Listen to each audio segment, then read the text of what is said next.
Pag magaling talaga, malakas, dugong tsampyonin, mararamdaman mo palagi sa tournament.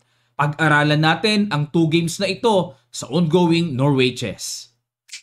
Unahin natin kagad ang laro nila world number 1 Magnus at Fabiano Caruana. Nung first round robin, tinalo ni Magnus sa Armageddon si Fabi. Tingnan natin kung makakapawi. Pero bago natin pasadahan, sagutan muna natin ang puzzle na iniwan natin hatid sa atin ng bagong Internet Chess Club. Ito po yung iniwan natin. It's white to play. Congratulations sa mga nakakita ng sacrifice. Bishop H3 check. Bakit po nag-sacrifice? Para maiwanan yung back rank na magkaroon ng check at Matias. Ayun. Matias. At meron pang daily strike. Ayan, may reward po. May pagganon po. Okay, wala pa po yung pang June 6 na puzzle. Kinakasa pa. Kaya sa susunod na nating video, ikakasa. Okay, at ngayon naman ay ating gisahin na ang mga laban na ito. Nag-D4 si Magnus, D5 si Fabi, C4, E6, G3, approaching Catalan. Nag-Knight F6, Bishop G2, Bishop E7, Knight F3. Ayan, Catalan opening na po. Castling, kumapture sa C4. Kung tawagin ay open, classical variation ng Catalan. Okay, nag-Queen C2 para bawiin kagad. Pero nag-A6 para pag kinapture, makatempo ang black, aalis ang reyna, then may mabilis sa Bishop B7. At nag-Rook D1 lang. Aba, ito na naman. Kakaiba na naman ang piniling linya ni Magnus. Rook D1. Nag-B5. Good move. Kumbaga parang hinamon si Fabi na i-B5 ko ba ito sa isip ni Fabi para depensahan? Pero may pressure. Ano ba ang komplikasyon dyan? Tama yung B5 ni Fabi. At nag-Knight E5. Binuksan na nga ang diagonal attack. Hinarangan ng Knight. Nag-B3. Talagang napansin ko na yun nung nakaraan eh. Ayan o, capture. Talagang sadyang pa 1 pawn down ang linya ni Magnus. Pero mukhang subok niya to at nakikita niya ang kapalit, no, ang compensation. Bishop B7, Bishop A3. Okay, palit ng dark square. Pero nag-Bishop D6 lang. Ang common line po doon talagang kinakapture yun eh. Pero pumreno, no, nag-Bishop D6 at nag-Knight D3 para kontrolin ang C5, Knight D7, E4 na para paalisin ng Knight. Ayun, kinakapture talaga. Rook takes A3 at yan ang novelty, bagong luto po ni Magnus dito. Dahil ang old line ay kumakapture sa Knight D5. Okay, may naganap na pong bago dito. Rook takes A3, Knight 7 F6 para i-threat ang pawn. At nag-Knight D2, depensa muna. Nag-A5.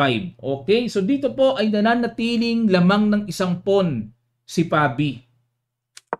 Rook A1, okay, para bawiin, pilahan, pero nag-C5 ayun para depensahan. Kakaiba nga lang po, binigay ni Fabi yung pawn, binalik na. Ganun pala katindi yung linyang pa 1 pawn down, ano? Binabalikan din eh, oh. Binalik yung isang pawn. D-take C5 at nag-Queen C7 para makahinga-hinga, kaya yun po yung purpose ng C5. Kasi kung mag-Queen E7, may kain naman doon sa C7. Grabe, lalim ng preparasyon ni Magnus, no? Nag-B4, kinapture lang, takes, ayun, kala ko makikipag-exchange ng lubos-lubos, pero Rook C1 para may sapat na depensa, and then kakapturin na yung pawn sa B4. At nag-Rook C8, Queen B2, okay, para kukunin na ang pawn B4, nag-H6 pasingaw muna sa back rank, Queen takes B4, aba, lumalabas weak pa yung B5, parang tubo pa sa position si Magnus ng konti. Bishop C6 dinipensahan at nag-Queen B2 ulit. Ilalagay yung Knight sa B4. Rook A8, inagaw na ang A-file. Knight B4 at nag-Knight E5. Okay, susundot ba ng mga something dyan? Nag-F4, sinugod pa rin ni Magnus. Knight C4, aba, dito, lumabas. Capture, lumabas. Tumubo pa ng isang pawn si Magnus. Grabe, bigay ang isang pawn sa opening, nabawi sa middle game. O ngayon naman, tumubo pa ng isang pawn. Nakakabilib na preparasyon, malayo at malalim. Rook C8, D5, harang ng Knight, and F5. Yan na po ang mga binibiling tira dito mga kamatsas. Yan na po, nagparamdam na, no? Sacrifice. Queen A6. Okay, tiniret ang tore. Pero alamin muna natin, what if capturein po ang pawn sa F5? Sacrifice, Queen to D4. Okay, and ayun, anong gagawin? Pag nag-Rook D8, Rook C2. Ayun, pipilahan. Pupunta dyan sa dito hanggang sa makuha yung knight. Sugswang ang black. Ganong katindi mga kamatsas. Apakalupit. Sabi nga nila, apakalupit. Queen A6, umilag sa pin with tempo, may threat sa tore, at nag-Rook C1 lang po, baba. So, hindi pa rin makakapture doon, may bitin pa rin. Nag-Queen A7, threat ang pawn C5, at kumapture muna sa E6. Capture, aba, sinabay-sabay na. Takes, and then Queen D4. Napakaganda ng decision. Depensado na ang pawn C5, atakado pa ang pawn sa D5. Nag-Queen D7, depensa. Nag-King G2, angat lang. Queen C6, H4. Okay, para ang diskarte po niyan, mag-H5. King H8, Rook C2, okay. King G8, abang-abang si Pabi. Nasa isip niya, ano ba ang gagawin mo, Magnus? Paano mo i-convert yan? Ayan na nga po, inunti-unti na. H5, space lang sa king side. King H8, and King H3. Tingnan natin yung mga binibiling gapang dito. Aba, umatras, kumambyo. Nag-Queen E6, Rook D2, pila sa D5, and Rook D8, depensa, King G2. Queen C6 ulit, and Rook D1. Queen A6, susundot ng check sa E2, and nag-Rook E1. Yun naman. Para pupush naman sa E6. Hinarangan ni Fabi para maiwasan, and nag-Rook B1. Okay, hanap naman ng mga butas-butas. Pupunta naman sa B6. Nag-Queen F5. Ayun, may threat na para may threat din sa H5. At dito nag-Rook B2. Okay, para ano lang, ingat lang sa second rank, wala mga check-check. Pakain na talaga ang pawn H5, pero ang nakikita ni Magnus ay ang komplikasyon ng pagtulak ng C-pass pawn. Kinapture nga po dito ni Fabi na dapat ang safe lang daw sa kanya kahit papaano, Queen E6. Ayan, hindi pa po ganung kalakihan ang lamang. Queen E6 lang. Pero naiilang dito si Fabi, baka matirahan siya ng ganun eh. Rook B6 eh. Silipin na nga po natin, ano? Rook B6, pero Queen F5, ito yung parang may ganun, kaso may check kasi at babalik dito ang tore, sabay ganun. Ayun pala ang tamang timpla dapat, pero kinapture ni Fabi. At talagang pinatulak nga si Magnus ng pang-complicate na pawn. King H7, umilag. Nag-E6, nako po, dala-dalawa. Grabe. Queen G6, inatake ang pawn. Rook E2, at nag-Rook A8. Ayun, nako. Saan pupunta yan? Manggugulo-gulo. Rook A3. Pinitasan lang ni Magnus ng simple. Rook A3, dinipensahan. At dito po mga kamatsas, ano po kaya yung simpleng pitik na ginawa ni Magnus? Napakagandang decision at talagang mapaparesign si Fabi. Pakiguess nyo po. At pagkatapos, susunod kagad natin ang laro ni World Champion Gukesh against Wei Yi. Start! At habang po kayo ay nag-iisip mga kamatsas, ay akin po kayong iniimbitahan sa darating na Sunday muli sa live session training natin ng Kamatsas Super Supporter membership button po. So click nyo lang ang link sa description below. Kung pwede po kayo, available kayo at talagang kaya nyo, register lang po kayo mga kamatsas sa mga gustong mag-rigid training, especially sa opening part ng chess. Okay, matututo po kayo ng napakarami. Marami na po nakaregister ngayon. Habol po kayo and grab the opportunity. Ang link, click nyo lang sa description below. Okay, eto na. Simple lang po, congrats sa mga nakakita, Queen E4. Para iwasan ng mga complications, simplihan lang ng Queen E4. Ayun. Puwersahing i-exchange ang Queen tapos na laban. Dalawa na po kasing paspons yan. Ngayon, pagka kumapture dyan sa G3, halimbawa, may simple lang na kahit King F2 na lang eh. O, ayan. So, wala na talaga. Puwersadong ma-exchange at papaano ngayon pipigilan ng mga paspons na yan. At kung ang gawin naman ay simplihan lang ng capture, uuwi ang tore para awatin, may E7, obligadong harangan, it's too late na po, may C7. At pag gumanon, ibigay na yon queen and then queen. Kaya po dito ay resign na talaga ang black.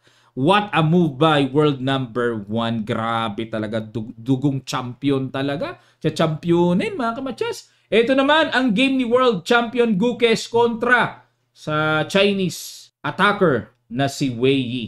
Ang ginawa ni world champion nag E4, E5 si Wei Yi, Knight F3, Knight F6, yung tinatawag natin na Petrov defense. Kumapture sa E5, D6, Knight F3, Knight takes E4, Knight C3 ang napuso ang variation. Kasi dito po ang main line talaga yung D4. Yan. Pero dito nag Knight C3, takes, okay? At nag Bishop E7, Bishop E3 develop lang, castling, Queen D3. Yan ang kakaibang linya. Ngayon ko lang nakita tong linya na to. Bookline pa rin ito ayon sa nakikita ko pong recorded database ng chess.com. Pero bakit naman ganyan ang tira? Queen D2 pala ang lagi. Pangalawa, Bishop D3. Bishop C4 ang pangatlo. Queen D3 pang-apat na linya. Knight D7 para pala makapag-castling kagad sa queen side. Yun pala ang plano. Knight C5, inatake ang queen at maagang novelty. Medyo halatang nangapa kagad si Wei Yi dito, no? Kasi hindi familiar yung Queen D3. Ang old lines ay C6 at Knight F6. At kung sa computer ang bet niya, Knight C5, ibig sabihin po ang tira ni Wei Yi ay pang computer. Grabe, good move na novelty. Malupites. Nag Queen C4, Bishop E6. Okay, nagpatempo si Gukesh. And then Queen F4. Ang galing naman ng mga sayaw ng Reyna na yun, 1, 2, 3, oh. At nag D5. Ayan. Dito po mga kamatsas, no, medyo attractive to, pero pag kinapture kasi yung libreng pawn, kakapturing kasi yung knight eh. Ayan. Okay. Pag dito kasing B-trip, medyo parang compensated pa. Pagka-capture-capturein. Tapos, one piece down ang black na maraming gagapang na pawns. So, medyo may ganung idea. Pero, this time hindi pwede kasi mismong may capture kagad dun sa knight eh. So, nag D5, Knight D4, Bishop D6, Queen F3, Queen D7, susundutan ng Bishop G4, H3, nag C6 at nag G4. Okay, para may Knight F5. Sinalubong ng F5 ni Wei Yi. Talagang, kumbaga sa isip ni Wei Yi, nako, kailangan na kasi magda Knight F5 na eh. Malakas po yung Knight F5 talaga. So, F5, Genie 5, yun lang. Na bad move si world champion. Dapat daw ang tira ay Knight takes E6, Queen takes E6, at C4. Naku, yan pala ang mga mababagsik na laban dyan or gagawin dyan, ano? Atakihin pala yun. Pag kinapture yan, may GF5. Oo nga. Pag kinapture kasi, may pangsabayan Rook takes Bishop eh. Galing. Galing, oh. Balik tayo, pero nag G5 lang, push. F4, atake pa rin si Wei Yi. Bishop D2, Rook A, E8, at nag-Rook G1. Okay? Bishop F5, yun lang. Pero mukhang maporma pa rin. May Bishop E4, mga ganon, ano? Dapat daw po ay Bishop F7 ang tira. Baka gaganon, sabay Bishop E4. Pero Bishop F5 kagad, obligado ng iligpit ang Bishop na yan. Malakas na yan. Queen takes and then nag C4. Ayun, basag na po sa gitna. Knight E4. Bishop D3 pin. Queen E5 at nag-Rook DE1. Pin lang. Pressure. Bishop C5. Threat ang pawn F2. At kumapture sa D5. Capture. Okay. And nag-Rook E2. Tsaga lang si Gukesh. Yan ang napansin ko kay Gukesh eh. Ano siya? Magaling sa mga positional play. Gaganon, ano? Pipilahan. Nag-Knight takes D2 mga kamatsas. Sumabay si Wei Yi. Oo nga, nakatreat pa yung queen. So, hindi pwede bang basta-basta capturing yon. Pero dito mga kamatsas, merong hindi nakitang pilantik ng isang tira si Wei Yi na ikinagulat niya. Tiyak! Ano kaya yung brilliant move na ginawa ni Gukesh? Sa ilang sandali lang, tutuloy kagad natin. Pakiguess nyo po. Start! At muli po, sa mga hindi makaka-attend naman, sa mga katanungan, Coach, paano kung di ako maka-attend ng live ng Sunday? paano yun? Mamimiss ko na ba? Hindi po, may replay automatic ang ating live training session. Okay po, at automatically recorded na yon. So anytime pwede nyo balikan, at pag kayo po ay na-register, meron pang Leeches study, ipapasok ko kayo doon sa inyong mga Leeches para may reviewer kayo. Okay? So sana po ay subukan nyo at napakagandang training ng ating Kamatcha Super Supporters membership po to. Alright, ito po, congrats sa mga nakakita mga Kamachas. Ito na. Boom! Grabe, may ganun pala. O boss, si Wei Blanderecious ang ginawa. Pag kinapture kasi po, may check. Napilitang mag-King H8 lang. Di napansin ni Wei. Nasobrahan siya sa atake. Pag kinapture po kasi, para malinaw lang, ayun, check. Winless, buong buo. Tapos ang laban. Bitin pa yung knight. Blanderecious si Wei. Nag-King H8 at dito nag-Rook takes. Aray nako. Aray, may ganun pa pala, no? Capture, Rook takes D5. Ayun ang mabigat. May ganyan. Queen E2. Ayun na lang ang ginawa. Check. Teka muna mga Kamachas, ano? Kung tutuusin dito, baka maging tanong nyo, Coach, capture, and then kuha na yung bishop. Bakit hindi ba pwedeng iilag ang queen para masabing depensado yan? O halimbawa ganyan para ma-maintain yung pagkaisang pyesa, di ba? May G6 kasi, King G8, at ito na po kasi pamatay na gagawin. May Queen H5. Ayun po, bitin pa yung bishop. Kaya useless kahit depensahan. Okay? Kaya nag-Queen E2 na lang para wala ring Queen H5 check. Yun nga lang, may G6 check pa rin. King G8 at himbis na capturein at simpleng bawiin ng bishop. Another good move by world champion Queen B3. May ganyan pala. Grabe, sus mga Kamatcha. Nag-Bishop E3 check na lang. Bago pa makuha ng buong buo yan, ganyan na lang ang ginawa. Nag-King B1 lang. Ibinitin pa nga yung bishop kasi nga po, ayun o, yun ang dangerous eh. Nag-King H8 na pailag. Saka kinapture ang bishop. And nag-Rook takes. Ayan. Dito mga Kamatchas, bakit kaya hindi pawn? Ano ba mayroon pag pawn ng pinang-capture? Mag-A3 lang. Ayun, papasingaw lang. Kasi naisip ko, baka mamaya magamit yan as panggulong pass-pawn pa kahit papaano. O, pero lamang na sa evaluation baramputi eh. Balik tayo sa Rook takes E3 and Queen B4. Good move. Threat sa Torre para wala ring Queen E1 check. Mga ganong sacrifice sa back rank. Rook C8, tineret ang pawn C2 at nag-Rook C1 lang. Tsaga-tsaga lang. Rook E4 para awatin ang pagtatangkang kuhanin ng pawn sa F4. Nag-Queen A5. Grabe yung mga sayaw ng Reyna. No? Queen A5. Ayun, ang threat. Rook H5 checking G8. Paki-imagine nyo po. Then Queen D5 check. Susundan ng ganong kalakas. At umilag. King G8. B3. Nagpasingaw na po si Gukes. At baka mamaya tamaan pa siya ng hindi ka nais-nais ng mga tama-tama dyan. Pumalik na rin si Wei Yi. No, kasi may Rook D8 check eh, mga ganon. And namitas ng pawn. Grabe, unti-unti lang. Oh. Queen E6, okay, double attack para mapabagsak na yung pawn G6. Pero nag-Queen D4 lang. F3. Ayan. Dito po mga Kamatchas, what if capturein ang pawn sa G6? Ito po ang nakahanda dyan. Sisimplihan lang ni Gukes. Babawiin lang, pipitasin lang, iiwanan ng dalawang pawn at pag na-realize nyo po, 2 pawns up na dito si Gukes. Paunti-unti lang, pag nagbigay ka ng tactic up, todas ka. Pero kung wala pa, inuunti-unti niya lang, positional play lang. Nag-F3, okay, para maiiwas na rin. Kahit paano naka-threat yan, may pressure. Nag-Rook G5. Tingnan nyo, tsaga-tsaga lang, oh. Depensa lang. Queen E4, capture, and dito po, nag-Rook F5. Good move. Threat ang pawn sa F3 at isinuko na po ng Chinese attacker na si Wei Yi. Bakit po sumuko? Paano kung halimbawa depensahan yan, Rook E3, mag-Rook F1? Paano kung depensahan ulit, Rook C3 para wag bumagsak yan, magki-King B2. Ayun.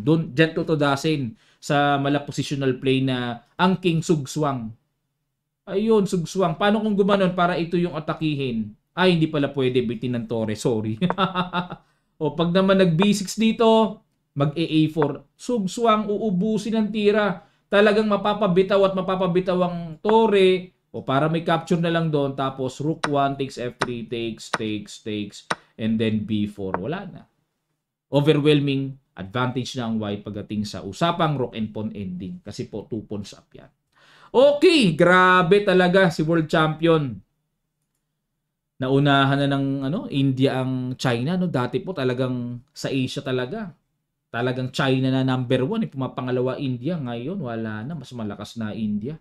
Ito pong standing nila after round number 9. Nangunguna pa rin ang dugong champion. Nagkaloko-loko na nga nito mga nakaraan. Napabang na sa table. Siya pa rin ang number 1 world. Number 1 Magnus nangunguna.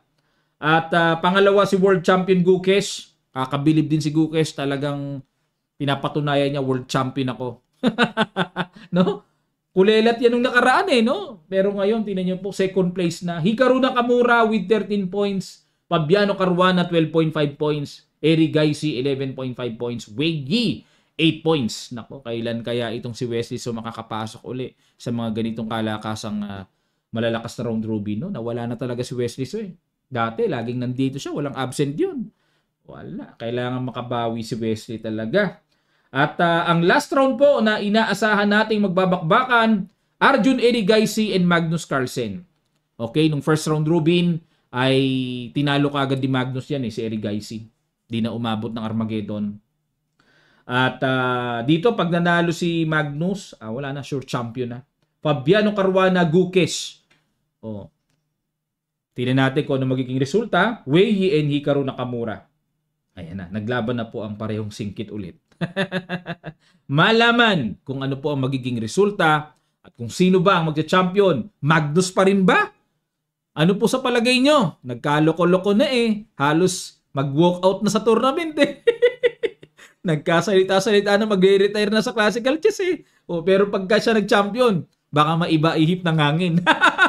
Ganun lang naman yun Okay, comment nyo lang po ang inyong mga saloobin, inyong isipin, mga tanong nyo po tungkol naman sa Kamatcha Super Supporters. Sasagutin ko po, lapag nyo lang sa comment section below para maliwanag details. Maraming salamat, magkita-kita pa tayo sa mga susunod pang chess updates.